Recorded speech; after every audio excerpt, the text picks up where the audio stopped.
პირველი არხი წარმოგიდგენთ.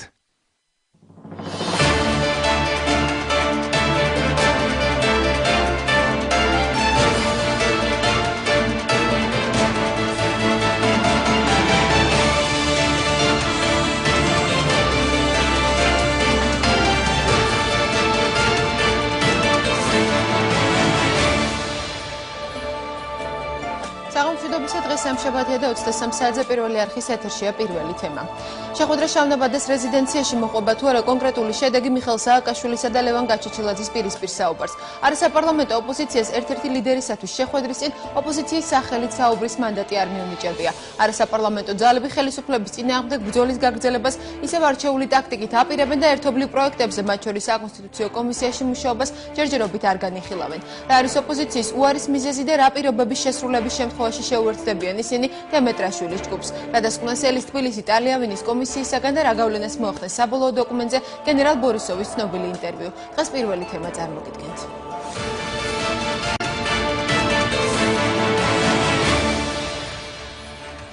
პრეზიდენტისა და ლევან გაჩეჩილაძის პირისპირ შეხვედრა. ოპოზიციისა და ხელისუფლების პირველი შეფასებები. მინდა რომ დავარწმუნო ის რომ საქართველოს გამოსავალი ამაშია რა. მე მინდა დავარწმუნო რომ ხელისუფლების ცვლილებაში მის გადადგომაშია გამოსავალი. ის იღებს ამ წუთს თავის თავზე და ფიქრობს რომ შეხვედრაზე შეიძლება განიმუხტოს და რეალური გადაწყვეტილება მიაღებინოს სააკაშვილს. ეს არის შეხვედრა მიხეილ სააკაშვილის ლევან გაჩეჩილაძესთან და არა ოპოზიციასთან. ეს მისი უფლება, მას ჩვენი მანდატი, ჩვენი პოლიტიკური პარტიის მანდატი არ აქვს ამ შეხვედრაზე. ოპოზიციის განსხვავებული ინიციატივები, ვინ იმუშავებს კონსტიტუციის ცვლილებებზე სახელმწიფო კომისიაში და ვინ დამოუკიდებლად. თუ კომისია დათანხმდება იმას, რომ გამოცხადდეს მუშაობის რეალური ვადა, ხალხოსთან რეალური ვადა და მინდა გითხრათ, რომ 31 აგვისტომდე ვადა არის საკმარისზე მეტი დრო, მაშინ ჩვენ თანახმანი ვართ და მუხჩაუხელადაც ვიმუშავებთ ამ კომისიაში. ამ საქმის გაკეთება ძალიან დინამიურად წარმართვის პირობებში, მუშაობის წარმართვის პირობებში შესაძლებელია 30 დეკემბრის ბოლოსთვის შესაძლებელია იყოს უკვე ახალი რედაქცია კონსტიტუციის. თუ ჩვენ ოპოზიციის ძირითადი ნაწილის უმრავლესობა იმჟელებს, რომ ალტერნატიული წინადადებები შეიმუშაოს ქვეყნის მომავალი განვითარების კონსტიტუციური ფორმის, ამაზე რა თქმა უნდა შეუძლია და მე ვერ ხედავ ამაში რაიმე პრობლემას. თუ კი მათ შექმნეს ალტერნატიული ვარიანტი, ალტერნატიული კონსტიტუცია შექმნეს, არ ვიცი როგორ მოახდენენ ამ პროექტის ლეგალიზებას. დიალოგის ახალი რაუნდის შანსი და დისკუსია საკონსტიტუციო მოდელზე. პეტრე მამრაძე, დავით დარჩიაშვილი პირველი თემის სტუდიაში. გენერალ ბორისოვის აღიარება ტალიავინის კომისიის დასკვნამდე რამდენიმე კვირით ადრე. რა გავლენას მოახდენს საერთაშორისო ჯგუფის დასკვნაზე რუსეთის მხრიდან ოკუპაციის მზადებაზე გაკეთებული კიდევ ერთი განცხადება. ჩვენმა ჯარებმა სრულყოფილი პრაქტიკა მიიღეს, რადგან სწავლებებს ამ ტერიტორიებზე ზუსტად ერთი კვირით ადრე ვატარებთ. სწორედ ამიტომ ცხინვალის მიმართულებით მასში ჩვენ გაცილებით უკეთ შევასრულეთ, ვიდრე ცენტრალურმა და საოლქო ნაწილებმა. ვფიქრობ ამ განცხადების შემდეგ არანაირი ეჭვი არც ქვეყნის შიგნით და არც ქვეყნის გარეთ არ უნდა არსებობდეს იმაზე, თუ რა მოხდა აგვისტოში. მე იმედი მაქვს, რომ კალბატონ ტალიავინის კომისია სათანადო ყურადღებით მოეპყრობა ამ განცხადებას. კანონმდებლო კომისიას გადაუგზავნი ამ ინტერვიუს და დაერთვება საქმე, სადაც უშუალოდ ბორისოვი ასახელებს თავის თავსაც გენერალ შამანოვსაც, რომელიც უშუალოდ ხელმძღვანელობდა დაჯით ოპერაციას საქართველოს ტერიტორიაზე. რუსი გენერლის სკანდალური ინტერვიუ და ქართული მხარის შეფასებები. რამდენიმე წუთში პირველი თემის შეკითხვებს პაატა დავითაია უპასუხებს.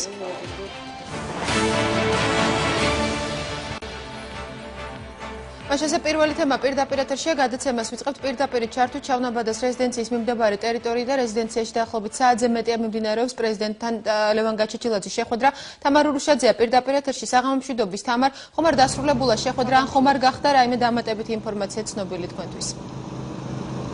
ჩვენ ზუსტად 2 საათია ველოდებით შეხვედრის დასრულებას და ჩვენი ინფორმაციით სავარაუდოდ შეხვედრის შედეგებთან დაკავშირებით პირველ შეფასებას ლევან გაჩეჩილაძე გააკეთებს. სწორედ ჩავნაბადეს რეზიდენციის მიმდებარე ტერიტორიაზე. შეხვედრა დაიწყო ზუსტად 9 საათზე. ის არის პრესისთვის დახურული. ჩვენ ჟურნალისტები ვმუშაობთ რეზიდენციის მიმდებარე ტერიტორიაზე. როგორც იცით, შეხვედრის დაწყებამდე არ გაკეთებულა კომენტარები, თუმცა ამ შეხვედრასთან დაკავშირებით მთელი დღე იყო საუბარი, როგორც ლევან გაჩეჩილაძის მხრიდან, ასევე ოპოზიციის ლიდერების მხრიდან. ოპოზიციის ნაწილი აცხადებდა, რომ ეს იყო ლევან გაჩეჩილაძის გაჩეჩილაძის პირადი გადაწყვეტილება და ამ გადაწყვეტილების მიღებაში მონაწილეობა არ მიუღია ოპოზიციას. რაც შეეხება ლევან გაჩეჩილაძეს, ის მთელი დღის განმავლობაში საუბრობდა იმაზე, რომ ძალიან მნიშვნელოვანია ის, რომ ეს შეხვედრა შედგეს და მან მოისმინოს ის თუ რას ეთქვის საქართველოს პრეზიდენტი. ასევე ის აპირებდა, რომ გარკვეული შეკითხვები დაესვა და საკუთარი ხედვა წარედგინა მიხეილ სააკაშვილისთვის. ჩვენ ამ დრომდე ვაგრძელებთ მუშაობას და იმ შემთხვევაში თუ რაიმე კომენტარები გაკეთება, ჩვენ მას მიღებისთანავე პირდაპირ ეთერში შემოგთავაზებთ. დიდი მადლობა თამარ ურუშაძე საუბრობდა პირდაპირ ეთერში შავნაბადეს რეზიდენციის მიმდებარე ტერიტორიიდან. ჩვენ გადაცემას ვიწყებთ ჩვენ სტუმართან საუბრით. მოძრაობა სამართლიანი საქართველოს წევრი პეტრე მამრაძე გახლავთ პირველი თემის სტუდიის სტუმარი. საღამომშვიდობის ბატონო პეტრე, დიდი მადლობა გადაცემაში მონაწილეობისთვის. ბატონო პეტრე, საუბარი მსურს დავიწყოთ იმ ინფორმაციით, რაც ცოტა ხნის წინ დღეს მეორე ნახევარში გახდა ცნობილი და 2 საათია შეხვედრა მიმდინარეობს. შეიძლება თუ არა პრეზიდენტის შეხვედრა ოპოზიციის ერთ-ერთ ლიდერთან განვიხილოთ დიალოგის რეჟიმად. იცით, უნაყოფო იქნება საქმე ეს შეიძლება იყოს განხილვა როგორც დიალოგი, შეხვედრა შედგა მათ შორის, მაგრამ ნაყოფს ვერ ხედა არველი არაფერს. თქვენ არ არით, რომ შესაძლოა გარკვეული ცვლილებები მოყვეს, ან შეიცვალოს მეტნაკლებად ხელისუფლებისა და არასაპარლამენტო ოპოზიციის ურთიერთობა. პრაქტიკულად არა, იმის გამო, რომ ყველა მიცის, ოპოზიცია რადიკალური, ოპოზიცია ვერ შეთანხმდა ერთიან ლიდერზე. და სწორედ დღეს კიდევ ერთხელ თქვეს, რომ გაჩილაძეს არ აქვს მათგან მანდატი. თქვენი ეჭვების მიზეზი, რომ ეს შეხვედრა იქნება უნაყოფო ოპოზიციაშია, ამის მიზეზი ბატონ პეტრე თუ ხელისუფლება? ორივე, თანაბრად ორივე მხრიდან. ამ შემთხვევაში თანაბრად ორივე მხრიდან, იმიტომ რომ სააკაშვილი რეალურად არაფერს არ დათმობს. წელიწადნახევარია პირდება მთელ საქართველოს და მთელ სოფლიოს დემოკრატიზაციას, ჯერ არ ნახულ დემოკრატიზაციას, სამართლიანობას და ასე შემდეგ და არაფერი არ კეთდება. ახალს არაფერს არ დათმობს. ხოლო გაჩილაძეს მართლა არ აქვს მანდატი, რო თქვა რამეს დაპირდეს სააკაშვილი შეოსულოს და ამით შეიცვალოს რამე. მაგრამ თქვენს იგივე მოთხოვნას უყენებთ ხელისუფლებას, რასაც დანარჩენი არასაპარლამენტო ოპოზიცია, რომელიც ამ ხნის განმავლობაში ქუჩაში მართავდა აქციებს. არა, ვადამდელი არჩევნების ჩატარება შემოდგომაზე, ეს არის თქვენი მოთხოვნა ბატონო პეტრე. ეს არ არის ჩვენი მოთხოვნა. ჩვენი მოთხოვნა არის იმის გამო, რომ სააკაშვილის რეჟიმი პრაქტიკულად ყოველდღე ძალიან დიდ ზიანს აყენებს ჩვენს ქვეყანას, არასწორი მართვით, სრულიად უგუნური მართვით. ამის გამო გარდაუვალია, აი ამ გზაზე თუ ვივლით, გარდაუვალია სოციალური აფეთქება, ეკონომიკური კრიზისი, გაცილებით უფრო მწვავე და მძიმე ვიდრე დღესაც არის. გარდა ამისა, სამოქალაქო დაპირისპირება და არ არის გამორიცხული ისევ საომარი მოქმედება. ანუ ან ვადამდელი არჩევნების შემოდგომაზე, ან სამოქალაქო დაპირისპირება, ეს არის ხელისუფლება. არა, ჩვენ ვამბობთ, რომ აი მოკლე დროში, რეალისტურად მოკლე დროში მივიღოთ ახალი კონსტიტუცია. გადავიდეთ მართვის საპარლამენტო სისტემაზე, ბოლო მოუღოთ ბელადობანას და ბელადომანიას, რომელმაც ამხელა ზიანი მიაყენა ჩვენს ერს და ქვეყანას ამ წლების განმავლობაში. თქვენი ლიდერი, თქვენი მოძრაობის ლიდერი გასულ კვირას სხვადასხვა გადაცემაში, მათ შორის ჩვენს გადაცემაშიც ამბობდა, რომ ხელისუფლებამ ან უნდა დანიშნოს ვადამდელი არჩევნების შემოდგომაზე, ან ქვეყანა აღმოჩნდება სამოქალაქო დაპირისპირების წინაშე. ისეთი სამოქალაქო დაპირისპირებისა და ისეთი მოვლენებისა, რომელიც ვითარდებოდა 90-იანი წლების დასაწყისში. რა არის ეს თუ არა მოთხოვნა დაუყოვნებლივი არჩევნების დანიშნვის? თუ საუბარია საპარლამენტო არჩევნებზე, როგორც განმოხტვის, დროებით განმოხტვის, ასე ვთქვათ, გზა, რომ მე იმ პარლამენტმა უკვე მიიღოს ახალი კონსტიტუცია, ეს ნამდვილად შეიძლება და ნოღაიდერი სწორედ ამას გულისხმობდა. მაგრამ თავარი არის, ამა თუ იმ გზით, რაც შეიძლება სწრაფად და არ რეალისტური ვადის დასახელებით 31 დეკემბრამდე კომისიამ უნდა დაამთავროს მუშაობა და მე. კომისიაზე აუცილებლად ვისაუბროთ ჯერჯერობით თქვენს ვარაუდებზე შესაძლო სამოქალაქო დაპირისპირების საფრთხეს. ეს გარდაუვალიც არის და რაც თავარია გარდაუვალია სოციალური აფეთქებისა და უმწვავესი ეკონომიკური კრიზისის ფონზე. იმიტომ რომ ბიუჯეტში არის ურთულესი ვითარება შექმნილი, მილიარდზე მეტი ლარია მოსალმელი გარღვევა. ეს ბლეფია, რომ ეხლა ზდიან ბიუჯეტს და ასე შემდეგ. საოცარი ხარჯებია გაწეული სამხედრო სფეროში. სრულიად არასაჭირო იმის მასალას ხალხს მოახმარონ. ასევე გადახედეთ თუნდაც შსს ბიუჯეტს. ეს არის გაცილებით მეტი ვიდრე ჯანდაცვა, განათლება და ასე შემდეგ. ამას ვითხოვთ ჩვენ. ჩვენი მიზანი ის კი არ არის, რომ როგორმე მოვიშოროთ სააკაშვილი და მისი რეჟიმი, არავითარ შემთხვევაში. თუნდაც ქვეყნის განადგურების, ასე ვთქვათ, ფასად.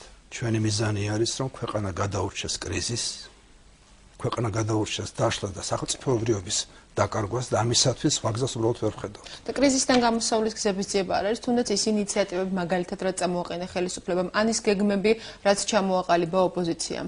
სამწუხაროდ არა და რატომ? იმიტომ რომ ჩვენ ჯერ კიდევ დეკემბერში და მე იანვარში გამოვაქვეყნეთ დავეჭდეთ დეტალური ეკონომიკური პროგრამა ბიუჯეტის ჩათვლით. არაფერია გაკეთებული. აბსოლუტურად არაფერია გაკეთებული და ისევ და ისევ ფინანსური პოლიცია გამოყენებულია ბიზნესის დატერორების მექანიზმად, რაც ანადგურებს ეკონომიკას. ბატონ პეტრე, ანუ არაფერი იცვლება. სოციალური აფეთქება, რაზეც თქვენ საუბრობდით, სოციალური აფეთქების შესაძლებლობა, ეს შეიძლება გახდეს საფუძველი შეიარაღებული სამოქალაქო დაპირისპირების, რაზეც თქვენ საუბრობთ. ეს ხო გესმით რა არის? ეს არის როცა ქუჩაში გამოვა არა 30000 ადამიანი. არა თქვა 50000 ადამიანი, არამედ 400000 ადამიანი თქვა თბილისში, 500000 ადამიანი. თბილისს აქვს ეს რესურსი. აბა წარმოიდგინეთ რომ დაიკეტოს საერთოდ ყველაფერი რაც კი ღია დღეს. და აქეთკენ მიდის საქმე. ექსპორტ-იმპორტის ბალანსი არის კატასტროფული. ანუ გადინება ხდება ვალუტისა და მხოლოდ დახმარების ხარჯზე ცოცხლობ დღეს. არაფერი კეთდება სამწუხაროდ. ჩვენ სწორედ ბეჭდავთ, ვაცხადებთ, ვეუბნებით ხელისუფლებას და საზოგადოებას. აი ეს გასაკეთებელია. ვინც უნდა იმან გააკეთოს. ეს ერთი მიმართულება. მეორე, რა კი ხელისუფლება ვერაფერს ამას ვერ აკეთებს. ჩვენ მოვითხოვთ, რომ სასწრაფოდ შევცვალოთ კონსტიტუცია. ეს არის დღევანდელი ავტორიტარული და პოლიციური რეჟიმის ყველაზე ოპტიმალური, ასე ვთქვათ, დაშლის გზა, შვიდობიანი დემონტაჟი ამ რეჟიმისა. ახალი კონსტიტუციის ფარგლებში ჩატარდება ყველა დონის არჩევნები, უკვე ახალი კონსტიტუციის შესაბამისად. გამოირიცხება ის, რომ ერთ ან რამოდენიმე ადამიანს, ასე ვთქვათ, იგივე საერთაშორისო კრიზისის ჯგუფის ანგარიში საქართველოს სულ 600 ადამიანი მართავს ქვეყანას. ის რომ არ ეკითხება არავის. კონსტიტუციის შეცვლილი კონსტიტუციის აუცილებლობა ეს ის საკითხია, რასაც აყენებს როგორც ოპოზიცია, ასევე ხელისუფლება, შეიქმნა კიდეც ჯგუფი, რომელიც იმუშავებს საკონსტიტუციო ცვლილებებზე. თქვენი მოძრაობაც მზად იყო, მიიღო მონაწილეობა და ჩართულიყო ამ ჯგუფის მუშაობებში, თუმცა გარკვეული პირობების ანაცვლოდ. პირველ რიგში, რატომ არის პრინციპული თქვენი მოძრაობისთვის ის, რომ ვადები იყოს 2-3 თვით განსაზღვრული? თუ ვინმე იცნობს ამ პროცესს, რა პროცესი არის კომისიის მიერ კონსტიტუციის განხილვა, ნებისმიერი ადამიანი გეტყვით, რომ ეს არის სრულიად არარეალური ვადა და მე ძალიან კარგად ვიცი, ჩვენ ძალიან კარგად ვიცით, რომ პრეზიდენტის გარემოცვაში მაყოფილებით ამბობენ ვარულ ფრაზას. თუ რომელიმე საკითხი გინდა რომ ჩაკლა, უნდა შექმნა კომისია, თანაც რა შეიძლება უფრო დიდი და კომისიას ჩააბარო საკითხის განხილვა. მაგრამ თავად კომისიის წევრები ის ადამიანები, ვინც კარგად ვისაც უმუშავეა წლების წინ საქართველოს კონსტიტუციის შემუშავებაზე, ვინც არიან საკონსტიტუციო სამართლის ექსპერტები, უმეტესი მათგანი ამბობს, რომ საკონსტიტუციო ცვლილებებს და ისეთ მასშტაბურ გადასინჯვას ქვეყნის უზენაესი კანონის, როგორც ახლა იწყება, სჭირდება საკმაოდ დიდი დრო, ბატონ პეტრე და არარეალისტურია ის ვადები, რაზეც სააპელირებდით თქვენ მოძრაობის სამართლის საქართველოს წარმომადგენლები. კერძო საუბრებში აცხადებს, რომ ბარემ 2013 წელი დაენიშნათ ამ ვადად. და გაეცანით თუნდაც ციურიხში მოღვაწეში. მე ამ შემთხვევაში მათ კერძო საუბრობს, მე საჯარო განცხადებას. ეს სხვა საქმეა, მაგრამ ყველას ესმის შესანიშნავად, როცა გამზადებული არის 15 წლის წინათ დაიდო შესანიშნავი დოკუმენტი, კლასიკური, ასე ვთქვათ, ნიმუში, საქართველოს პოლიტიკური ძალების, პირველ რიგში რესპუბლიკელების და სხვა შორის ჩვენი იურისტების, მათ შორის ბატონ ავთანდილ დემეტრაშვილის მიერ მომზადებული დოკუმენტი დაიდო 94 წელს.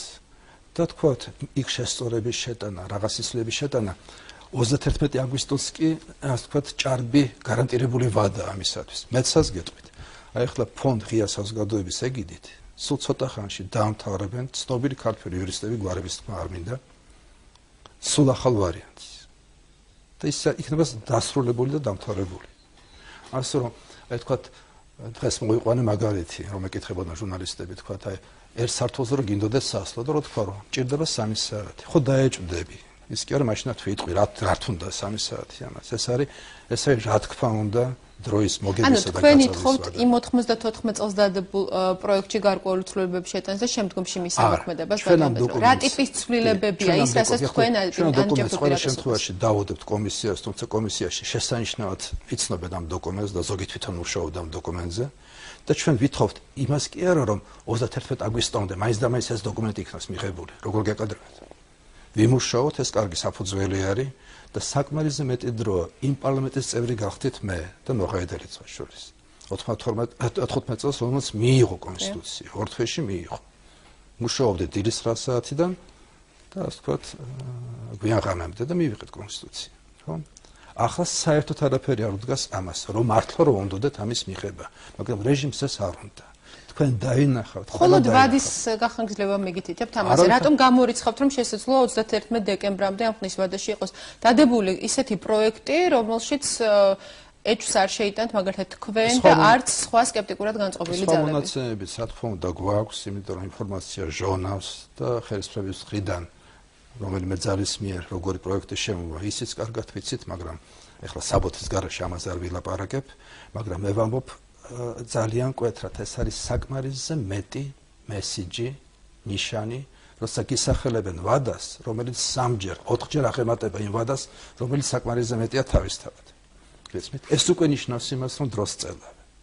ანუ თქვენ გამორიცხავთ ამ კომისიის შემადგენლობაში მუშაობას? როგორ არა? თუ მიიღებენ ამ ჩვენს პირობას, რომ დაიდოს კომისიის დასრულების ის კი არა, პარლამენტმა მიიღოს და კონსტიტუცია იქნას მიღებული. არა. კომისიამ უნდა დაასრულოს თავისი მუშაობა და თავისი ვარიანტი წარმოადგინოს ამ წლის 31 აგვისტომდე.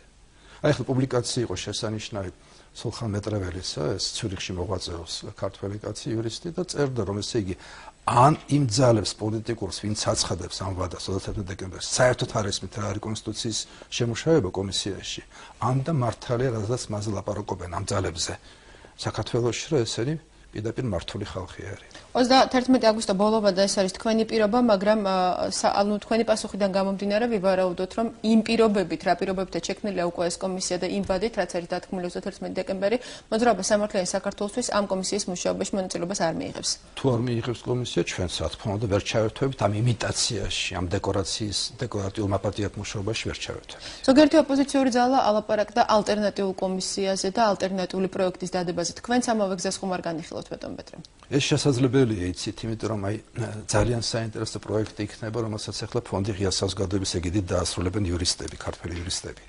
იქ გათვალისწინებულია მაინც 15 წელია გასული, ხო?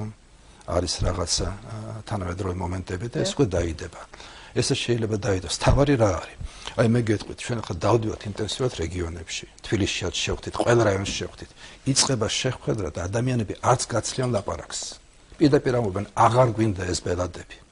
აღარ გვინდა ეს პრეზიდენტობანა. დავასრულოთ ეს საბავშვო ბაღი. შევცვალოთ სისტემა. ხალხში ეს არის. ასე რომ ადრე თუ გვიან და ეს უნდა გაკეთდეს ადრე, რა თქმა უნდა, ვიდრე გვიან, ვიდრე დაიშლება საქართველოს და რაღაცა კატასტროფა მოგვივა ხომ კიდე. სრულიად აი რომ ვიტყვიან საერთო სახალხო ზეწოლით, ნებისმიერი პარლამენტი ამას მიიღებს და ეს დოკუმენტი უნდა არსებობდეს.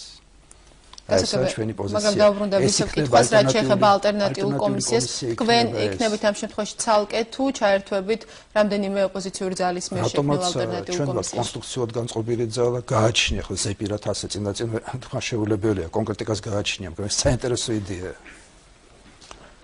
ალტერნატიული კომისია, რომელიც რეალურ ვადასაც იტყვის, ასე ვთქვათ, დადებს თავიდანვე პირობად, რომელიც ასე ვთქვათ, სწორ მოდელში იმუშავებს, ავტომატს არა.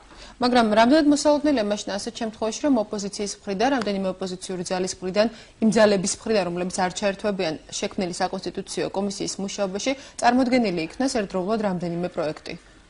ვერ გეტყვით, თავარი რა არის, იცით, ჩვენ დავინახეთ, რომ ოპოზიციის დიდ ნაწილში მზაობა აი ამ მართვის საპარლამენტო სისტემაზე გადასვლისა არ იყო საერთოდ. ეს იყო ისევ ბრძოლა პრეზიდენტის სავაზრისათვის, პირდაპირ ვთქვათ. რა ჩვენ ნახეთ ეს ჩვენ ხარ მონაწილეობდით არც ამ საკნებიან ასე ვთქვათ ქალაქის მოწყობაში არც სხვა, მაგრამ იქ გამოჩნდა, რომ ისევ და ისევ იყო ლიდერების შორის ბრძოლა. ერთად ცალ-ცალკე როგორც იყო. სულ სხვა მიდგომა არის, როცა ქვეყანა გინდა გადაარჩინა და ამისათვის გინდა შეცვალო მოწყობა და მე მინდა ვთქვათ ორი სიტყვით ვიტყვი მთავარს, რას ნიშნავს საპარლამენტო მართვის სისტემა. ეს ნიშნავს ხელისუფლების იმ დაყოფას, რომელშიაც ვერც ერთი, ვერც მეორე, ვერც მესამე და ვერც ერთი ჯგუფი ვერ ჩაიგდებს ხელში ძალაუფლებას, ვერავითარ შემთხვევაში. ყოველგვარი ძალაუფლება რყნის და აბსოლუტური რყნის აბსოლუტურად. ჩვენ არის მოწვენი გავხდით მე რამდენად საქართველოში ამ წლების განმავლობაში, ხო? იქ ეს გამორიცხულია. იქ პრეზიდენტი არის სიმბოლური ფიგურა, რომელსაც პარლამენტი ირჩევს. იქ პრემიერი არის ამავდროულად პარლამენტის წევრი და ანგარიშვალდებულია პარლამენტის წინაშე და ნებისმიერი კრიზისი. არასოდეს არ მიდის ქუჩის კრიზისამდე. ის თავდება პარლამენტში, თავდება კაბინეტის გამოცვლით. შესანიშნავი მაგალითებია მსოფლიოში, მათ შორის იტალია ომის შემდგომი პერიოდისა, როცა კაბინეტები იცვლებოდა და ეკონომიკა ვითარდებოდა და იტალია დღეს არის მეოთხე ადგილზე, ხო? ევროპაში ეკონომიკით და ასე შემდეგ. ეს არის მთავარი. ეხლა იქნება ეს ალტერნატიული კომისია, იქნება ეს კომისია, რომელიც თქვათ უცებ შეცვლის თავის კომისიაში ამბობენ 31 დეკემბერიო, ეს არის ზედაზღვარი. ხო შეიძლება დავამთავროთ ადრე მუშაობა. თუ დაამთავრებენ და თუ კარგი პროექტი იქნება, პირველები ჩვენ დაუჭერთ ხარს. რაზე ელაპარაკი? თუ კი მოხდა დაუბრუნდები ისევ შეკითხოს, თუ კი მოხდა ოპოზიციური ძალების მიერ რამდენიმე პროექტის ერთდროულად წარმოდგენა. ჩვენ სანონშიც მოვისმინეთ საუბრობდა საკონსტიტუციო კომისიის თავმჯდომარე, ასეთ შემთხვევაში საჭირო როგორ მოხდება ამ პროექტების შეჯერება ან როგორ მოხდება მათი ლეგალიზება. ალტერნატიულ ვარიანტებს ვსაუბრობთ. კეთილინების განწყობაში ამის გადაწყვეტა სულაც არ არის რთული. დასწდებიან, მოილაპარაკებენ ეს პოლიტიკური ძალები. ერთმანეთში წარადგენენ ერთიანს, თუ ალტერნატიული კომისია იქნება, ამას ალტერნატიული კომისია გააკეთებს და მე რეფერენდუმმა აჩვენოს. პლებისციტმა აჩვენოს ხალხს რომელი ურჩევნია. როგორ წარმოგიდგენიათ გავიდეს რეფერენდუმზე ან პლებისციტზე ორი ვარიანტი საკონსტიტუციო პროექტის? ესე იგი ეს უკვე რა თქმა უნდა იურისტებმა უნდა გითხრა. თუ კი კეთილინებაზე ვსაუბრობთ, ბატონ პეტრე, დღეს რატომ არ ჩანს პოლიტიკური სპექტრის მიერ ეს კეთილინება, რომ ისეთ მნიშვნელოვან საკითხს ამას აღიარებს როგორც ოპოზიცია, ასევე ხელისუფლება, რომ ეს არის კონსტიტუციის მასშტაბური გადასინჯვა ძალიან მნიშვნელოვანი, მოახერხონ პოზიციების შეჯერება და ერთობლივად შეიმუშაონ კონსტიტუციის ახალი რედაქცია. ეს უკვე გამოჩნდა, რომ ერთ ლიდერზეც კი ვერ მოილაპარაკეს. გახსოვთ? ყველას ახსოვს. გამოაცხადეს, რომ ახლა უნდა მოვილაპარაკოთ ერთ ლიდერზე, რომ ერთი ლიდერი ყავდეს ჩვენ და ერთი ლიდერი წარადგენს თელ ოპოზიციას და ამაზეც კი ვერ შეთანხმდნენ. ეს განა სასიხარულოა. რამდენმა ადამიანმა მითხრა ამ ბოლო პერიოდში ესე ქუჩაში, რომ ეტყობა ამ ქუჩის ოპოზიციას ის უნდათო დაგვარწმუნონ, რომ მათ მოსვლას ხელისუფლებაში ისევ მიშას მოთმენა ჯობია. ეს თქვენს ხალხმა, ვისაც ძალიან უნდოდა ხელისუფლების შეცვლა და ეხლაც უნდა. ამიტომ მართლა ყველას მოვუწოდებ. ჩვენ ვართ აბსოლუტურად ამხრი მოქნილები და კონსტრუქტიულები. არავითარ შემთხვევაში იმ საბოს, რომელსაც ვდებთ, არ მივიჩნევთ ჭეშმარიტების რაღაცა ბოლო ინსტანციად და ერთადერთ. არა, ყველაფრისთვის ვართ მზად. აი ეს უნდა იყოს ნიმუში, ჩვენი პოზიცია. კარგით, და კიდევ ერთი შეკითხვა, თქვენ როცა თქვენი ლიდერიც გასულ კვირას საუბრობდა, რომ ან მადამდელი არჩევნები უნდა ჩატარდეს შემოდგომაზე, ან ქვეყანა აღმოჩნდება სამოქალაქო დაპირისპირების წინაშე, თუ კი პრინციპულად მნიშვნელოვანია მოძრაობისთვის მადამდელი არჩევნების ჩატარება და ამ მიზნის მიღწევა. რატომ არ ერთვება თქვენი მოძრაობა ასევე საარჩევნო რეფორმაზე მომუშავე ჯგუფის მუშაობაში და როგორ წარმოგიდგენიათ ამავე სისტემით და ამავე საარჩევნო კანონმდებლობის პირობებში ისეთი არჩევნების ჩატარება, რომლის შედეგებსაც მე თავად თქვენ თუნდაც ოპოზიციური ან ნებისმიერი სხვა ძალა არ დააყენებს ეჭვქვეშ. ეს განცხადებაც გააკეთა მოღვაწეებმა გასულკვირას. აწი უკვე ჩავერთვებით, ახლა ძალების საკმარისი გვაქვს. ჩვენ ახლა ამ სტადიაში ვიყავით, ძირითადად საორგანიზაციო სტადია იყო ჩვენი. რეგისტრაცია გავიარეთ ოფიციალურად სულ ცოტა ხნის წინათ სხვათა შორის. იმიტომ მანამდე ვიყავით მოძრაობა და ახლა უკვე ვართ პარტია ჩამოყალიბებული და რეგისტრირებული და რა თქმა უნდა ჩავერთვებით. ჩაერთვებით საარჩევნო რეფორმაზე მომუშავე ჯგუფის მუშაობაში და არა საკონსტიტუციო კომისიის მუშაობაში. ყველაფერში ჩაერთვებით იმ პროცესებში, სადაც დავინახოთ, რომ რეალური მუშაობა მიმდინარეობს, რომლის მიზანია ქვეყნის გადარჩენა. არაფერში არ ჩაერთვებით იმაში, სადაც დავინახავთ, ამას ვხედავთ ხშირად, რომ ეს არის იმიტაცია. ანუ ნიშნავს თქვენი ეს განცხადება იმას, ბატონ პეტრე, რომ საარჩევნო რეფორმაზე მომუშავე ჯგუფში რეალური მუშაობა მიმდინარეობს განსხვავებით საკონსტიტუციო კომისიისგან. ვნახავთ, ეს ჩვენთვის ახალია, ნამდვილად ვნახავთ და დასწრასაც გავაკეთებთ. ჩვენ მზად ვართ ნებისმიერ სტრუქტურაში, კონსტრუქციული, მუხტ ჩაუხრელი შრომისათვის გაგვიკეთებია. ჩვენ ვართ ის ხალხი, ვინც წლების განმავლობაში სწორედ ასე მუშაობდა და არასოდეს არ ეწეოდა პიარს და პიარ აქციებით არ მართავდა საქართველოს არასოდეს. ბატონო, ძალიან დიდი მადლობა გადაცემაში მონაწილეობისათვის. პეტრე მამრაძე გახდათ პირველი თემის სტუდიის სტუმარი, დაგვალდა ჩვენ ეთერში რამდენიმე წუთში დავბრუნდებით.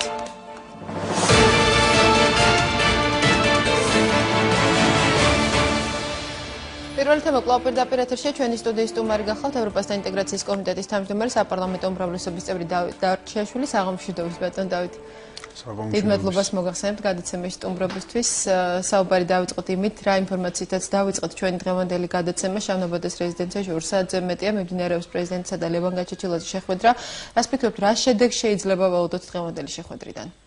ან რამდენად შეიძლება კონკრეტული შედეგი მოხვდეს ამ ერთად? მომდინარე იქიდან, რომ ლევან გაჩეჩილაძე არის, ასე ვთქვათ, რადიკალურად ოპოზიციურად განწყობილი საზოგადოების ერთ-ერთი ცნობილი ლიდერი, რომელიც საკმაოდ თუთ კარგად ახერხებს ხოლმე მიტინგზე მუხტის შენარჩუნებას, რაღაცა ემოციების გამოწვევას მომხრეებში მნიშვნელოვანია მისი შეხვედრა პრეზიდენტთან იმ დიალოგისათვის საბოლოო ჯამში რაღაცა გარკვეულ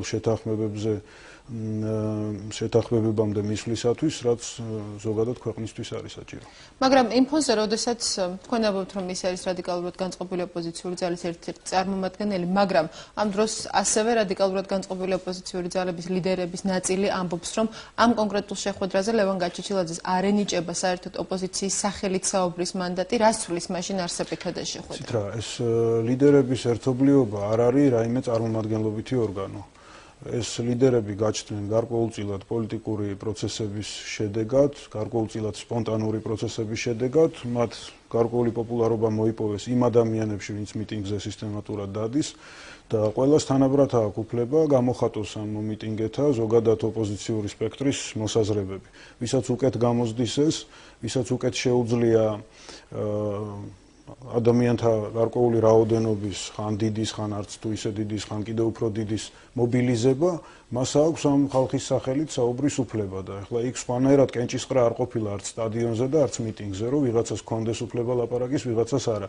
არის უახლოესი კვლევები, რომლებიც აჩვენებს, ვის რა რეიტინგი აქვს, თქვა და არჩევნები რო იყოს, აი ვის რა, ასე ვთქვათ, მხარდაჭერას იმედი შეიძლება ჰქონდეს და ახლა ვიტყვი ალბათ დიდი საიდუმლოება არ არის პოლიტიკურმა წრეებმა თვითონ იციან, არც ერთს არ აქვს რაღაცა ესეთი განუზომელი რეიტინგი, ყველას თავისი აქვს, ზოგს მეტი, ზოგს ნაკლები.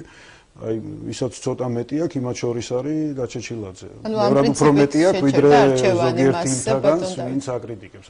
არ ვიცი, ვერ გეტყვით რა პრინციპით შეჩერდა, ეს სურვილი ჩანს იყო ორმხრივი.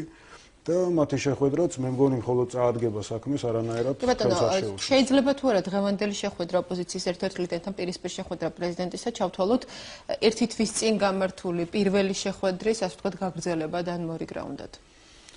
ეს არის ნამდვილად გაგრძელება რადიკალურად განწყობილი ოპოზიციის წარმომადგენლებთან შეხვედრისა. ამ ადამიანებს შორის არის სერიოზული აზრთა სხვადასხვაობები.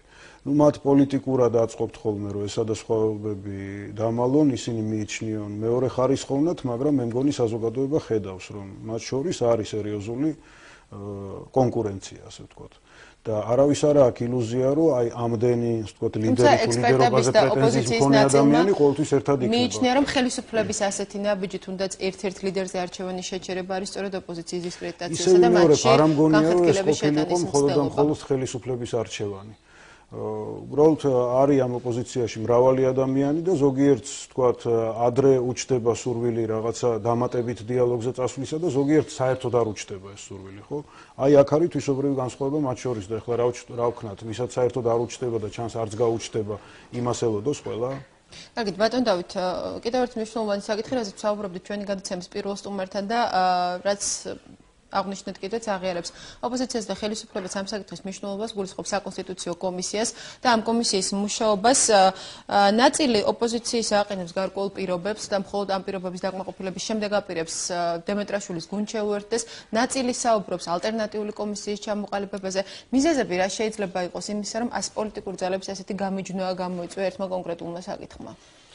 ხაცნაირად მგონია, რომ ისე შეიძლება სუბიექტურობა დამწამონ ოპონენტებმა, ბუნებრივია, ჩვენ პოლიტიკური ოპონენტები ვართ, მაგრამ მგონია, რომ ოპოზიციის დიდი ნაწილი რაღაცნაირად ცდილობს, რომ აი ეტლის წინ დააყენოს ცხენი, ან რაღაცა სხვა ტიპის არც თუნთლად ლოგიკური ნაბიჯები გადადგას. ეს დაიწყო აგვისტოს რუსული აგრესიის შემდეგ, როდესაც გამოცხადა ანტიკრიზისული საბჭოს შექმნა. რატომღაც მასში მონაწილეობა აი ამ დღევანდელი რადიკალური ოპოზიციის დიდმა ნაწილმა არ ისურვა, თუმცა არანაირი ლოგიკური ახსნა რატო არ შეიძლებოდა მასში მონაწილეობა, თუნდაც იმ პრეტენზიების, რაც მათ გააჩნიათ, აი საბჭოზე განხილვა წარდგენა, აი ესევე არ მესმის რა უშლის ხელს ახალ საკონსტიტუციო საბჭოში მოსვლას და აი იქ ლაპარაკს თუნდაც ვადებზე და ასე შემდეგ, ხო? და თუ არაფერი არ გამოვიდა, მერე დავუშვათ გამოსვლას ამ საბჭოდან. ანუ იქ რო შევლენ რა ვიღაცა ხელბორკილებს დაადებთ მათ და თუ რამე არ მოეწონათ, ვეღარ გამოვლენ, რატო არ დგავენ ამ ნაბიჯს? ეს არ მიმაჩნია ლოგიკურად და ეს მიმაჩნია რაღაცნაირად აი წინასწარ რაღაც შეფასებების გაკეთებად, სანამ რაღაცა ნაბიჯი ლოგიკური გადაგიდგავს. ანუ აი ცხენის წინ ეტლის დადგმად.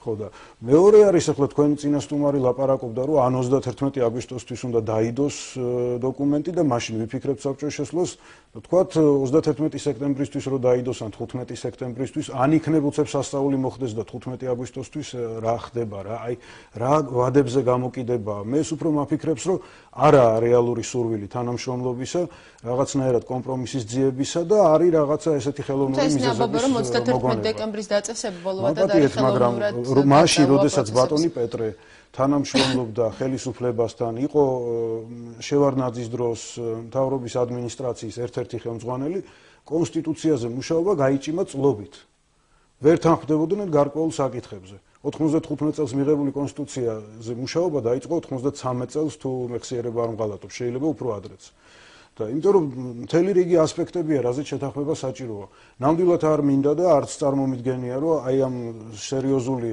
მუშაობის საფუძველზე რომელიც უკვე ჩატარებულია ხო ასევე გაიჭიმოს 2 წლით ეს პროცესი მაგრამ ხლა მაინც და მაინც აგერ თქვათ 2 თვე და არა 3 თვე ეს საკითხის დაყენება ან არასერიოზულია ან უბრალოდ მიზნად ისახავს ამ პროცესიდან თავის არიდებას. ყოველ შემთხვევაში ჯერჯერობით ჩანს ვადა თუ სწორად მახსოვს არის 20 ივნისამდე პოლიტიკური ძალები ჩაერთვებიან თუ არ ჩაერთვებიან ამ პროცესში ჯერჯერობით ჩანს რომ ისინი არ აპირებენ შეუერთდნენ საკონსტიტუციო კომისიას მაგრამ თუ კი ეს ასე გაგრძელდა და ისინი არ ჩაერთვნენ ამ გუნდის მუშაობაში ბატონ დავით შედეგზე რამდენად იმოქმედებს ის რამდენად აისახება კომისიის მუშაობის საბოლოო შედეგზე ის ფაქტი რომ პოლიტიკური ჩართულობა სრულად ვერ იქნება უზრუნველყოფილი.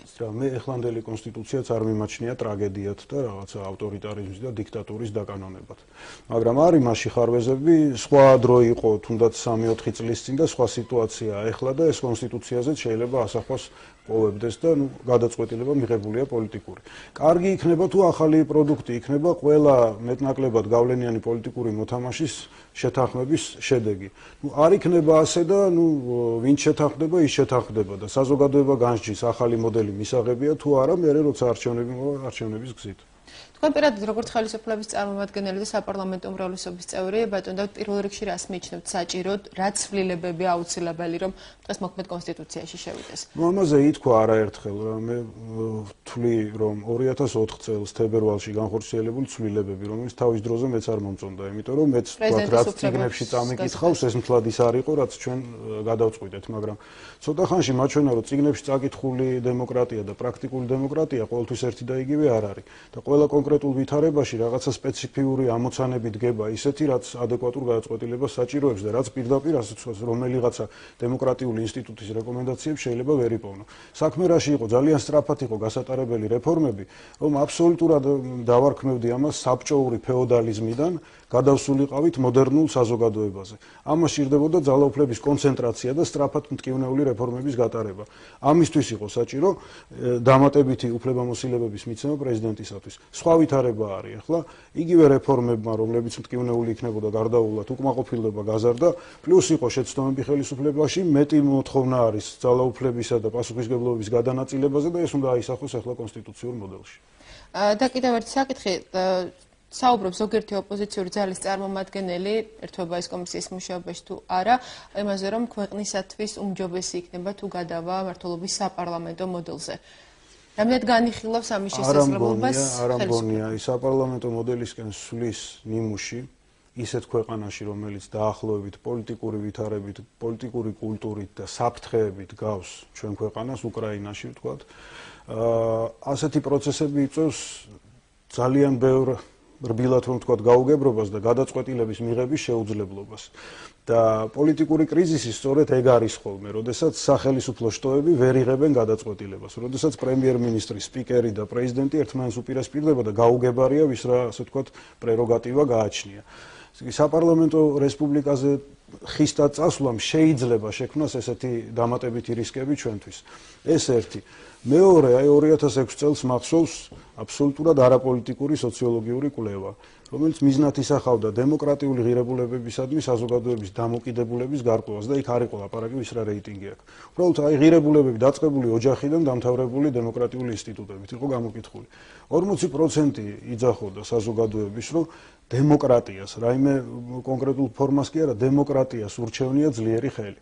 ანუ საზოგადოებაში რა განწყობებია, ეს სულ სხვა საკითხია და ბატონი პეტრე ვის ხვდება და სად ლაპარაკობს, რომ ყველა ლაპარაკობს, ასე ვთქვათ, საპარლამენტო რესპუბლიკის პლუსებზე, მე ცოტა ამ სოციოლოგიური კვლევის შედეგებთან შეუსაბამო მგონია და მომიტევოს მთლიანად საქართველოს მოსახლეობამ, მაგრამ პოლიტიკური კულტურა ჩვენთან გამომდინარე იქიდან, რომ ბავშვობიდან არ ისწავლებოდა სამოქალაქო განათლება და კონსტიტუციური სამართალი და მოდელები. არც იმ დონეზეა, რომ ესე მარტივად საზოგადოებაში ყველანი არჩევდნენ, რომელი მოდელი უკეთესია და რომელი არა, მაგრამ ყველას ახსოვს და ესმის რა არის ძლიერი მეთაური ქვეყნისა. და საკმაოდ დიდი არის განწყობა, რომ ასეთი მოდელი იყოს. მე არ მიმაჩნია, რომ ეს არის უღრუბლო, ეს არის კარგი თავისთავად, მაგრამ როცა საზოგადოებაზე ვაკეთებთ აპელირებას და პლებისციტებზე გვინდა გავიტანოთ ესეთი რთული საკითხები, ველოდოთ სიურპრიზების. გაგით ბატონ დავით, როგორც მე ამ წუთებში მაცნობას უკვე დასრულდა, შეხვედრა შავნაბადეს რეზიდენციაში და რამდენიმე წუთში სანამ დავასრულებთ ჩვენ საუბარს, გვექნება შესაძლებლობა მოვისმინოთ შეხვედრის შემდეგ ლევან გაჩეჩილაძის მიერ გაკეთებული შეფასება. თქვენთან მსურს კიდევ დავსვა რამდენიმე კითხვა ერთ არანაკლებ მნიშვნელოვან საკითხზე, ეს არის კონფლიქტურ ზონებში შექმნილი ვითარება და ტალიავნის კომისიის მუშაობა, ასევე გენერალ ბორისოვის მიერ რამდენიმე დღის წინ ეხო მოსკვისათვის მიცემული ინტერვიუ. საინტერესოა, თქვენ როგორ ხედავთ იმ მიზეზებს, რამაც შეიძლება ახსნას გენერალის განცხადების ის შინაარსი, რამაც კიდევ ერთხელ დაადასტურა ჩრდილოეთიდან საქართველოს სამხედრო აგრესიის დაწყების ეს არის დამატებითი არგუმენტი, რომელიც მიეცა ყველას, ვისაც სიმართლის დანახვა უნდა და ვინც არ იყენებს ამ ამბებს პოლიტიკური მიზნებისათვის. და არგუმენტი არის შემდეგი, რაზეც მე არ ვიცი რა ხლა მარტსა თუ არა აპრილში უბრალოდ პუტინს პირდაპირ ჰქონდა ნათქვამი, რომ რუსეთის გავლენა კავკასიაში, სამხრეთ კავკასიიანად იყო, არის და იქნება საუკუნეების მანძილზე. ეს ნათქვამი იყო უკვე ჩემთვის, ვთქვათ, მთავარი განსაზღვრელი, ვინ რას აპირებდა ამ რეგიონში. მერე კიდევ სხვა განცხადებები კეთდებოდა ამაზე. ვემზადებოდით, ამას არავინ არ მალავდა.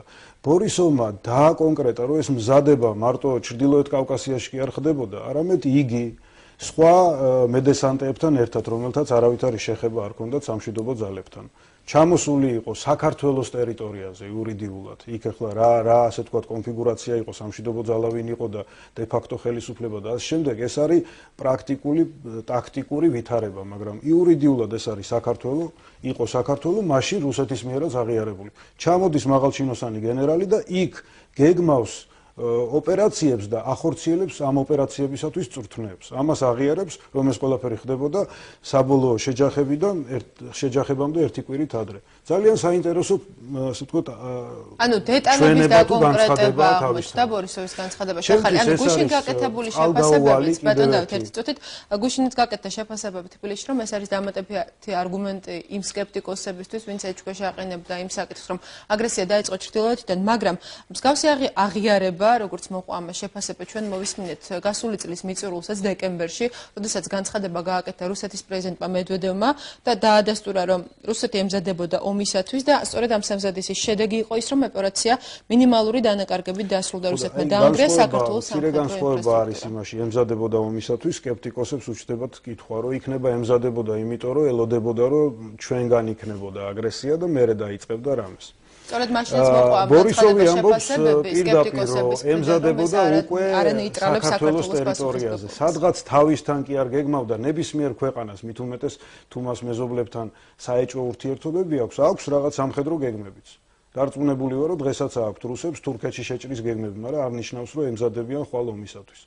მაგრამ ეს კაცი გენერალი ბორისოვი ამბობს, რომ მე ვემზადებოდი თქვენს ტერიტორიაზე, უკვე შემოსული ვიყავი, ეს არის სამხედრო აგრესიის უკვე შემდგარი აქტი, მინიმუმ როგორც ის აცხადებს, თუ სხვა ცნობებიც არსებობს. ეს დამატებითი ცნობა.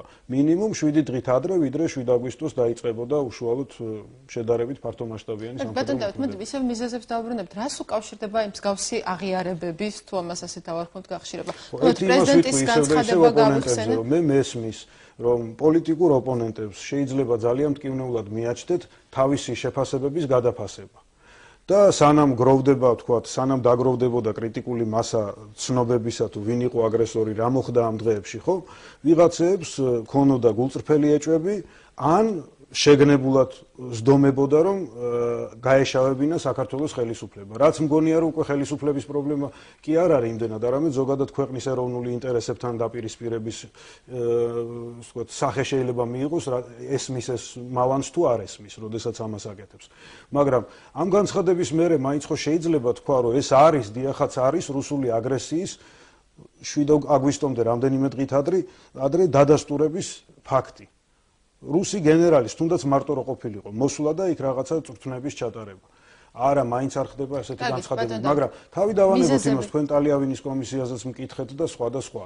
მე არ მგონია რომ ახლა ტალიავილის კომისიამ დეტალურად დადოს სურათი როდის ვინ რა აკეთა და ეს იყოს მთავარი. ტალიავილის კომისიაზე აუცილებლად ვისაუბრებთ, უბრალოდ მე მაინტერესებს მიზეზები რა შეიძლება იყოს იმისა, რომ მსგავსი აღიარებები გახშირდა, ანუ პრეზიდენტის მიერ გაკეთებული განცხადება, შემდგომში ლავროვის განცხადება, დღეს სამხედრო მაღალჩინოსნის განცხადება, ან მიზეზები, ან მიზანი რა შეიძლება მსგავსი რამდენიმე შეიძლება იყოს და რომელია ზუსტად ვერ გეტყვით, იმიტომ რომ მე არც ერთი მათგანის გულში არ ვზივარ. მათ თავისი იდენტობა აქვს და თავისი რაღაცა мотиваცია. მაგრამ შეიძლება ვივარაუდოთ ერთი რომ მათ ამბიციებში, მათ აგრესიულ ხედვებში მეზობლების მიმართ, მათ ხედვაში რომ არის დიდი რუსეთი და ყველა ირგვლივ მყოფი უნდა იყოს მაქსიმუმ მისი მცირე ძმა. ეს არის მათი ფილოსოფია და მსოფლხედვა და ასე გაიზარდნენ ბავშვობიდან სამწუხაროდ, ხო?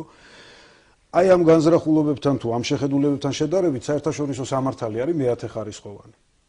და დიპლომატიური წესებიც არის მეათეხარისხოვანი. ამას რაფინირებული ნასწავლი დიპლომატი ლავროვიც ვეღარ მალავს და ახლა გენერალ ბორისოვს მოთხოვეთ თქვენ დიპლომატიურობისა და საერთაშორისო სამართლისთვის დიდი ანგარიშგაწევა. არც იმას გამოვრიცხავ რომ რაღაცა შიდა ასე ვთქვათ დაპირისპირებებსაც კონდეს ადგილი რუს სამხედროებსა და პოლიტიკოსებს. რაც შეეხება ტალიავილის კომისიას, რაც ცვლის ეს ცნობები ტალიავილის კომისიისათვის და რამდენად განაპირობებს თუნდაც მსგავსი განცხადებები იმას, რომ ამ კომისიის დასკვნაში გაეცეს პასუხი კითხვას, ვინ დაიწყო ომი.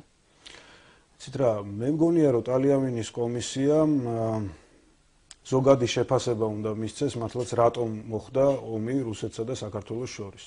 ჩვენის აზრით ეს არის რუსული აგრესია, ეს რომ ასეა, რამოდენიმე საერთაშორისო დოკუმენტში უკვე დაფიქსირებულია და მართალი გითხრათ, გულწრფელად ტალიავილის კომისია ამას კიდევ ერთხელ დააფიქსირებს თუ არ დააფიქსირებს, ძალიან დიდად ვითარება არ შეიცვლება. აი სულ რამდენიმე დღის წინ 4 ივნისს დასავლეთ ევროპის საპარლამენტო ასამბლეამ, ანუ სტრუქტურამ, რომელიც მთელი ევროკავშირისათვის არის ერთადერთი საპარლამენტო ასამბლეა, სადაც თავდაცვა უსაფრთხოების პრობლემები განიხილება და რეკომენდაციები დგება მთავრობებისათვის. მან მიიღო რეკომენდაცია ევროკავშირსა და შეერთებული შტატების საგარეო პოლიტიკებში თანამშრომლობაზე. ერთ-ერთ მუხლად წერია, რომ ვიღებთ მხედველობაში მედვედევის მოთხოვნას, რომ ევროპაში ახალი უსაფრთხოების არქიტექტურაზე ვიფიქროთ ერთად, მაგრამ ისიც კარგად ვიცით, რომ რუსეთის აგრესიამ, ნახმარია სიტყვა invasion, სამხედრო შეჭრამ საქართველოში აბსოლუტურად ეჭვის ნიშნის ქვეშ დააყენა მედვედევის შემდგომი განცხადებები და ეს ყველაფერი გრძელდება. ანუ როცა ვკითხე ერთ-ერთ ავტორს აი ამ ტექსტისას, რომ დიდი მადლობა ზოგი აეჭვს აყენებს, რატომ დაიწყო, ვინ დააწყო, თქვენ პირდაპირ ხმარობთ სიტყვა invasions, ანუ სამხედრო შემოსევას და მაპატიეთ, მაგრამ აბა რა უნდა დავარქვა იმ ცნობებით, რა ცნობებით ყველასათვის სახეზეაო. იმ კაცმა პირდაპირ ესე მიპასუხა ლორდი ანდერსონი, ინგლისის ლორდთა პალატიდან.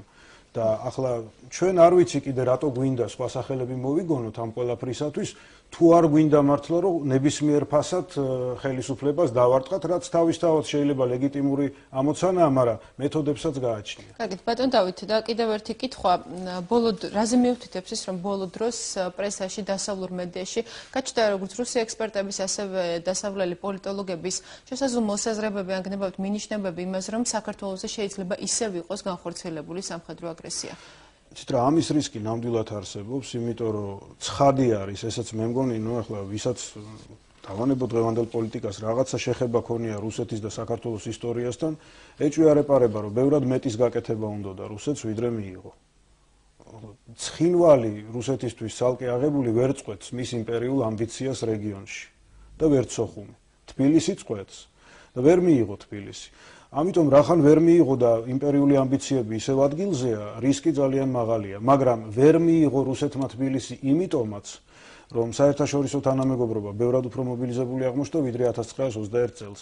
აი ეს მობილიზაცია მოლოდინი იმისა, რომ რუსეთისგან ყველაფერია მოსალოდნელი, ევროკავშირის დამკვირვებლები და დიპლომატია მაძლევს იმის იმედს, რომ ვიფიქრო, რომ ნაკლებია ალბათობა ახალი შეიარაღებული აგრესიის.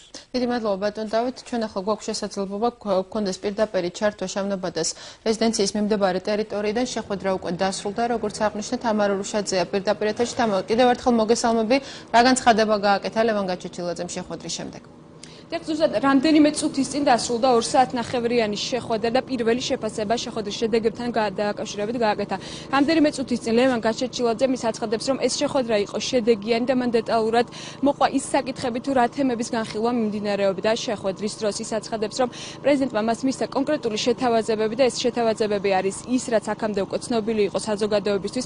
ასევე კიდევ ერთი დეტალი, რაც ლევან გაჩეჩილაძემ გაამახვილა ყურადღება, ეს არის ის, რომ მან შესთავაზა პრეზიდენტს თხოვა, რომ მოხდეს გადახედვა იმ ადამიანების საქმეების, ვინც მიმდინარე პროცესების დროს იყვნენ დაკავებულები და მან განაცხადა, რომ ამასთან დაკავშირებითაც მიხეილ სააკაშვილისგან მან თანხმობა მიიღო. კიდევ ერთხელ მინდა დავადასტურო, რომ შეგრძნება სიმართლის სააკაშვილის მხრიდან არის ერთი და ჩვენის მხრიდან, ვინც აქტიურად ვიბრძვით მის გადასაყენებლად, არის სხვა. მიუხედავად ამისა, შეხვედრაზე ლაპარაკი იყო იმ პრობლემაზე, რასაც დაპატიმრებული ადამიანები ქვია. მე მივიღე სიტყვა, რომ ამ ადამიანების საქმე იქნება გადახედილი და ჩემის აზრით ალბათ ისინი ძალიან მალე თავის ოჯახებში დაბრუნდებიან. შემდგომ იყო ტრადიციული ლაპარაკი რუსულ აგრესიაზე, რუსულ ფაქტორზე საქართველოს წინამძღოლში. იყო ლაპარაკი იმაზეც, რომ მე ბოლომდე მეუბნებოდი, რომ ის ლოზუნგი, რა ლოზუნგითაც ხალხი გამოდის, ის არის ის ლოზუნგი, რა ლოზუნგისაც მე მჯერა და ეს არის მისი გადადგომა და ეს განმუხტავს საქართველოში შექმნილ კრიზისს და შექმნილ სიტუაციას. მაგრამ სააკაშვილს ჯერ არ აქვს ესე დანახული ეს თემები. აქედან გამომდინარე, თუ ეს ხალხი იქნება განთავისუფლებული მოკლე დროში და ლაპარაკი არის იმ ადამიანებზე, ის ორი ახალგაზრდა, რომელიც ძის ჩხუბის შედეგად და ლაპარაკი არის აგრეთვე სხვა ადამიანებზეც, რომელიც დაჭერილია ამ პროცესების გამო თუ მიღმა, ასე ვიტყოდი. ეხლა ზუსტად გვარები და სახელები არ მახსოვს, მაგრამ ჩემი მხრიდან მოხდება ამ გვარების და სახელების გაგზავნა და წარდგენა. შესაძლებელია დიდი ალბათობით, რომ ეს ამ შეხვედრას ქონოდა აქვს და კონდეს ეს შედეგი, რომ ისინი დაუბრუნდნენ თავის ოჯახს. აუცილებლად აქციები გაგრძელდება, მეტიც მე უთხარი, რომ ჩვენ გვაქვს ჩვენი გზა, ჩვენი ბრძოლის მეთოდები, ჩვენ რა თქმა უნდა არანაირი მომხრეები არა ვართ ძალადობის, მაგრამ ჩვენი მშვიდობიანი საპროტესტო აქციები გაგრძელდება და ეხლა მე მივდივარ გიასთან საკანში და იქ კიდევ უფრო პოლიტიკური სიტუაციის გამოფხვის გზებზე რა იყო? თვითონ რა შემოგვიყვება? არაფერი, მე ერთი წუთით თუ შეიძლება ლაპარაკი ისევ იყო ადგილობრივ არჩევნებზე, ლაპარაკი იგივე ლაპარაკი იყო, რაც საჯაროდ ყველასთვის არის ცნობილი. მე უთხარი მას, რომ მერის არჩევანი კონკრეტულად სიტუაციას ვერ განმუხტავს, ვერც ის განმუხტავს სიტუაციას, ეხლა ლევან გაჩეჩილაძე პოლიტიკიდან წავა, იმიტომ რომ ეს არის ხალხის მოთხოვნა, ეს არის ხალხის იმ ნაწილის მოთხოვნა, რომელსაც სურს მისი გადაყენება და მისი გადადგომა და ამიტომ ერთ ადამიანში ან რამოდენიმე პოლიტიკოსში არ არის პრობლემა. პრობლემა არის იმ უნდობლობაში, რაც საზოგადოებაში არის გაღვივებული თვითონ მის მიმართ. ლევან გაჩეჩილაძემ უკვე დატოვა შავნაბადას რეზიდენცია, როგორც ის შეხვედრის შემდეგ აცხადებდა, არ არის გამორიცხული, რომ შედგეს კიდევ ერთი შეხვედრა პრეზიდენტ სააკაშვილთან, თუმცა როდის შეიძლება გაიმართოს მოლაპარაკება, ჯერჯერობით ცნობილი არ არის.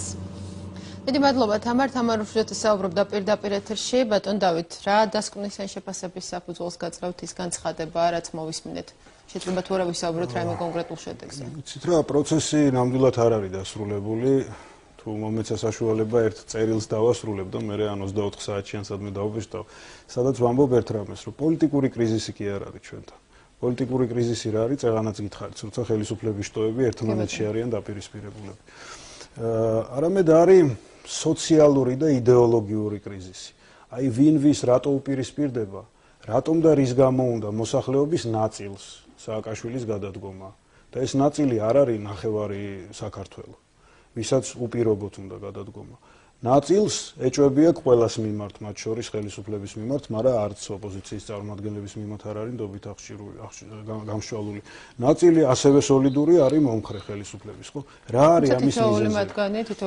ეს თუ არ გააცნობიერა ყველა ლიდერმა და უბრალოდ ესე ვილაპარაკეთ, რომ აი ან გადადექიდან არაფერი არ განიმუხტება, ხო? არაფერიც არ განიმუხტება და გადადგომას მოყვება კიდევ უფრო სერიოზული დაპირისპირებები. იმიტომ რომ პრობლემები არის სოციალურ და იდეოლოგიურ ვიტყოდი პლასტში, მაგრამ ამას ცალკე გადაცემა უნდა. კი ბატონო, ძალიან დიდი მადლობა. დავით არჩიაშვილი გახდა ჩვენი სტუდიის სტუმარი. დაგავდეთ პირველი თემა პირდაპირ ეთერში რამდენიმე წუთში დაბრუნდება. პირველი თემა პირდაპირ ეთერში ჩვენი სტუდიის სტუმარი გახლავთ პაატა დავით აია, საღამომშვიდობის ბატონო პაატა. დიდი მადლობა გადაცემის სტუმრობისთვის. ბატონო პაატა, გენერალ ბორისოვის განცხადება, რასაც საუბრობთ ჩვენი გადაცემის წინა ნაწილის სტუმართანაც, რა იყო ამ განცხადებაში სიახლე თბილისისთვის? პირველ რიგში დიდი მადლობა მინდა მოგიხადოთ მოწვევისათვის. მე არ მიკვირს საერთოდ ბორისოვის ასეთი განცხადებები, იმიტომ რომ რეალურად რუსეთი აგრესია საქართველოს წინააღმდეგ აგრძელებს, ეს აგრესია არ დამთავრებულა და იმდენად დაუჯელობის სინდრომი იმდენად ამაჩი გამძლარი, რომ ნიშნის მოგების მიზნით აი რა მაგარი ოპერაცია ჩაატარეს და ღიად ბორისოვი ასახელებს, რომ ის ხელმძღვანელობდა ცხინვალის რეგიონის მიმართულებას, აგრეთვე ის ასახელებს გენერალ შამანოს, ვინც ხელმძღვანელობდა ზუგდიდის მიმართულებით ქმედებებს. აქედან გამომდინარე, ღიად ჩანს, რომ მათ ეს ჭირდებათ ეგრეთ წოდებული იმპერიული ზრახვების გასასამართლებლად, რაც მათ გააკეთეს. ანუ ეს არის მათ ეს თქოთ გულახდილი აღიარების მიზეზი. უფრო უარესი გულახდილობა იქნება, მინდა გითხრათ, იმიტომ რომ თქვენ ახსენეთ პუტინის განცხადება, მედვედევის განცხადება და აგრეთვე იგივე ბორისოვის ეს კიდევ იქნება, იმიტომ რომ რეალურად და იგივე წვნები, რომელიც დაიწყო ეხლა 2009 წელს უბრალოდ ეხლა იწყება კავკასიის 2009, ეს წვნები უფრო მასშტაბურია ვიდრე კავკასიის 2008 და რეალურად ეს არის ნიშანი იმისა, რომ ჩვენ თუ გავხედავთ რა ძალები დგას პერიმეტრზე დღეს კონფლიქტის ზონაში ადმინისტრაციულ საზღვარზე. ცხინვალის რეგიონის მიმართულებით დგას ფსკოვის 75-მე მოიერიშე ბატალიონი. ეს ის ნაწილებია, რომელიც თავის დროზე მონაწილეობას ღებულობდნენ გორის შტურმში, ეს ის ნაწილებია, რომელიც არ დგება ტერიტორიის დასაცავად, ეს ის ნაწილებია, რომელიც გამოყენება ხდება იერიშისათვის. ანუ რა ხდება, თუ გავიხსენებ ჩარშანდელ ზაფხულს 2008 კავკასიის დასრულების შემდეგ დაიწყო ომი. მინდა თქვენ სურათი დაგიხატოთ, რაც ხდება იგივე აფხაზეთის მიმართულებით. ოჩამჩელის სამხედრო ბაზაზე განლაგებული არის ქვეითი, საზღვაო ქვეითები, რომელიც აგრეთვე მოიერიშები არიან რუსეთის შეიარაღებული ძალების. მე ამ პაკეტებთან დაკავშირებით და ამ ნაწილებთან დაკავშირებით მქონდა საუბარი იგივე პენტაგონში, როცა მქონდა შეხვედრები შეერთებულ შტატებში, დეტალურად მიმოწოდე ინფორმაცია, გადამოწმდა ეს ინფორმაცია, დადასტურდა და მინდა გითხრათ, რომ იგივე ის წვნები, რომელიც ახლა იწყება, მე არ მინდა ახლა დავძაფროთ მდგომარეობა და ვთქვა, რომ ხვალდაზე გომი იქნება, მაგრამ ალბათობა იმისა, რომ მოხდეს სამხედრო კონფლიქტი ძალიან დიდია. ფაქტიურად ის შეიარაღებები, ის ნაწილები, რომელიც არის დღეს განლაგებული კონფლიქტის ზონაში, ის იარაღი, რაც შემოსული არის აფხაზეთში და ცხინვალის რეგიონში, ამხელა იარაღი საჭირო არ არის. აქ რეალობა თუ გავვითვალისწინებთ, ჩარშანდელ ზაფხულს არის შეცვლილი, გამომდინარე იქიდან, რომ რუსეთმა აღიარა მათი დამოუკიდებლობა. რა თქმა უნდა, თუ მათ დაჭირდათ პირობითად რაღაც განხორციელება, რეალურად ჩანს, რომ ამის მზადყოფნა არის. დღეს ჩვენ უკვე დღეს ღიად საუბრობენ უკვე საერთაშორისო ექსპერტები სამსაკითხთან დაკავშირებით და რომ სასიშროების ალბათობა ძალიან სწორედ დიდი ეს არის. ვახსენეთ კიდეც ბატონ დავით დარჩიაშვილთან საუბრისას, რომ ბოლო დროს დასავლურ მედიაშიც გახშირდა უცხოელი ექსპერტების მოსაზრებები, რომ შესაძლოა იყოს განმავლობითი აგრესია. და ეს მოსაზრებები, იმიტომ რომ იგივე ეგრეთ წოდებული დამოუკიდებლობის აღიარება, რაც მოხდა აფხაზეთში და ცხინვალის რეგიონში. ის შეიარაღება, რაც იქ არის, ის ჯარები, რაც იქ არის, ეს ხო ხარჯებია. ეს ამდენი შეიარაღება და ჯარი არ ჭირდება ტერიტორიის დასაცავად. ეს ფაქტია. ესე იგი, მოიერიშე ძალა ვერ იქნება მესაზღვრე. ამიტომ ისევა კითხვა, რატომ რატომ ხდება ეს ყველაფერი? რაც თქმა უნდა, რუსეთი თავის განცხადებებში საუბრობს, რომ ეს ხდება იმიტომ, რომ თითქოს და ქართული მხარე აპირებს რაღაც პროვოკაციას, თითქოს და ქართული მხარის შეერაღება უფრო მაგრამ ასეთივე განცხადებები გვესმოდა ჩვენ შარშანაც და მანამდეც. მე მინდა გითხრათ თქვენ, რომ აგვისტოს ომამდე მე არაერთხელ მithქვია განცხადება, მე მგონი ერთ-ერთი მე ვიყავი და მეტი არც კი გამიგია, ვინც იზახოდა, რომ ომი იქნება მეთქი, არავის არ ჯეროდა ეს. რეალობა იყო, იმიტომ რომ მზადყოფნა მიდიოდა ამ მიმართულებით. დღეს მე ხედავ იგივეს. მე ამინდა თქვა რომ ომი იქნება და ამინდა დავზაფრო მდგომარეობა, მაგრამ დიდი ალბათობა ამისი არის. რა უნდა გავაკეთოთ ჩვენ ამ სიტუაციაში? ამ სიტუაციაში მაქსიმუმ ჩვენ ყველაფერი უნდა გავაკეთოთ იმისათვის, რომ არ წამოვეკოთ პროვოკაციას, ეს ერთი. მეორე, მოვახდინოთ საერთაშორისო ზეწოლა რუსეთზე, ეს ძალიან მნიშვნელოვანია და მინდა გითხრათ, რომ ის ხარტია, რომელიც გაფორმდა ამერიკის შეერთებულ შტატებსა და საქართველოს შორის, ამას საზღვრავს მე ამასთან დაკავშირებით დეტალურად გავიარე სახელმწიფო დეპარტამენტში საუბრები და დეტალურად სქემებიც კი მზადდება ამასთან დაკავშირებით, რომ დაიწყოს ზეწოლა ამ მიმართულებით. ამ მიმართულებით ჩვენ აგრეთვე უნდა გავაძლიეროთ ის, რომ ვის რა თქმა უნდა ჩვენი ჯარის გაძლიერება და მინდა გითხრათ, რომ მუშაობა სპეციალური პროგრამა, აღჭურვის პროგრამა, რომელიც იქნება გამოყენებული შეერთებულ შტატების მხრიდან საქართველოს ჯარების მიმართ დახმარება, რაც ძალიან მნიშვნელოვანი არის და აგრეთვე საერთაშორისო ზეწოლა რუსეთზე, პირველ რიგში ევროკავშირის. ბატონ პატა, საკმაოდ შემაშფოთებელია თქვენი პროგნოზი, მაგრამ ეს რაც თქვენ ჩამოთვალეთ, იქნება საქართველოს ხელისუფლება არ უნდა წამოეგოს პროვოკაციას და უნდა გაძლიერდეს საერთაშორისო ზეწოლა.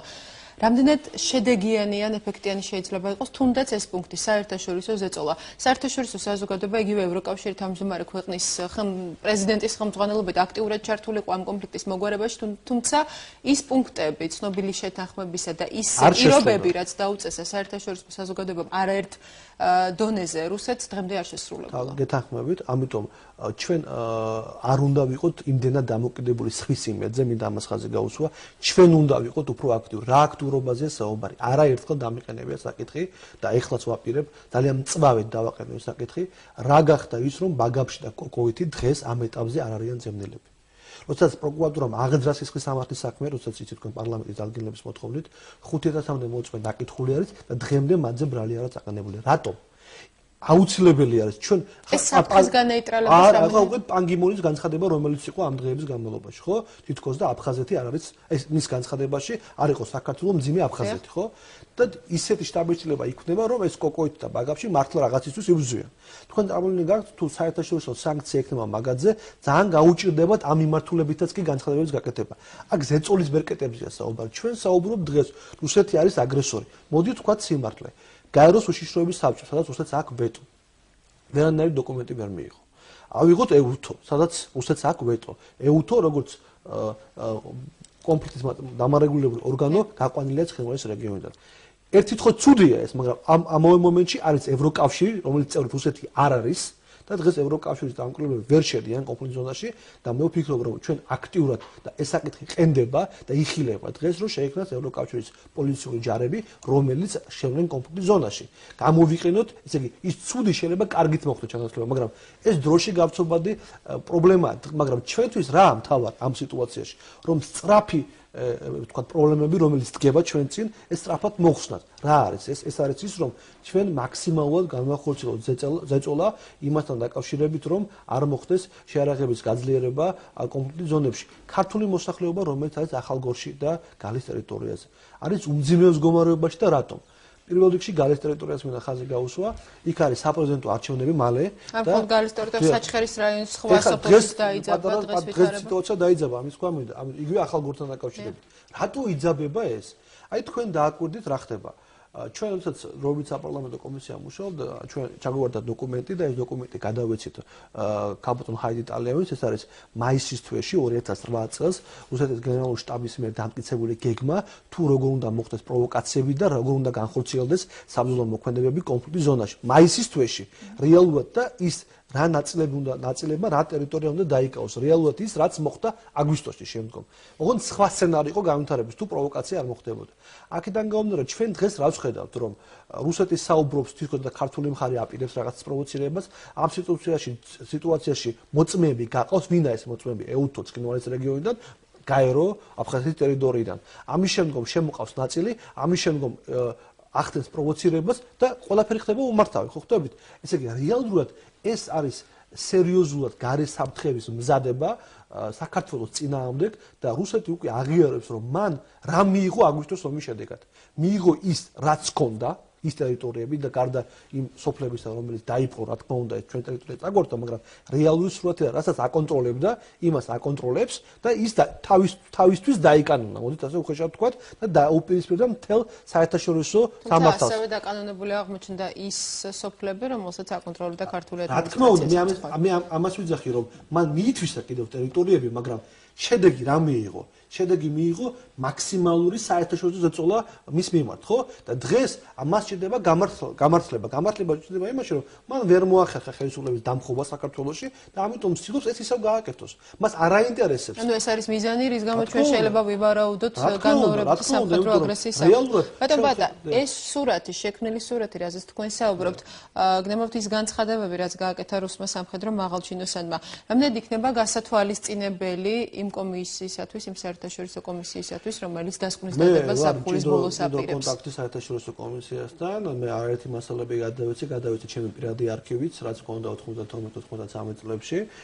მინდა გითხრათ, რომ კომისიასთან დაკავშირებით მე ცოტა შევიკავებდი თავს განცხადებებისგან, მაგრამ აქვე ხვინა ხაზი გაუსვა, რომ კომისიის ორი წევრი, რომელიც არის, მათ ღიად დააფიქსირეს თავიანთი პოზიცია, სანამ კომისიის წევრები გახდებოდნენ. მათ არ ჰქონდათ ამის უფლება. თქვენ გულისხმობთ გასული წლის შემოდგომაზე გამოქვეყნებულ სტატიას? დიახ, ამასთან დაკავშირებით იყო საუბარი ქალბატონ ჰაიდალევინთან, ამიტომ მე ძალიან დიდი იმედი მაქვს, რომ ობიექტური დასკვნა დაიდება. დღეს ბევრი საუბრობს იმასთან დაკავშირებით, რომ ელოდება თვითონ და კომისია დააბრალებს ვიღაცას, ვინ დაიწყო ომი.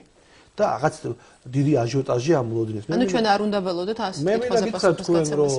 ჯერტი ომის დაწყება კომისიას ვერავის ვერ ვთქვათ, ომის დაწყებით ვერავის ვერ დაადებს ბრალს იმის გამო, რომ საქართველოს ტერიტორია არის ანექსირებული, დავიწყოთ ამით. და დღეს ესე იგი ომის დაწყება არ ნიშნავს იმას, რომ დაუშვათ ჩვენი მხრიდან თუ ვინმე აქვს უფლება მოახდინოს საქართველოს ტერიტორიის ანექსირება, ეს ასე არ არის. მეორე, რა უფლებამოსილება გააჩნია ამ კომისიას? ამ კომისიას გააჩნია რეკომენდაციის ძალა. საქართველოს ხელისუფლება და საქართველოს კონსტიტუცია აძლევს უფლებამოსილებას ხელისუფლებას აწარმოოს სუვერენული თავდაცვითი ომი, რაც ჩვენს კომისიის დასკვნაში ასახული არის.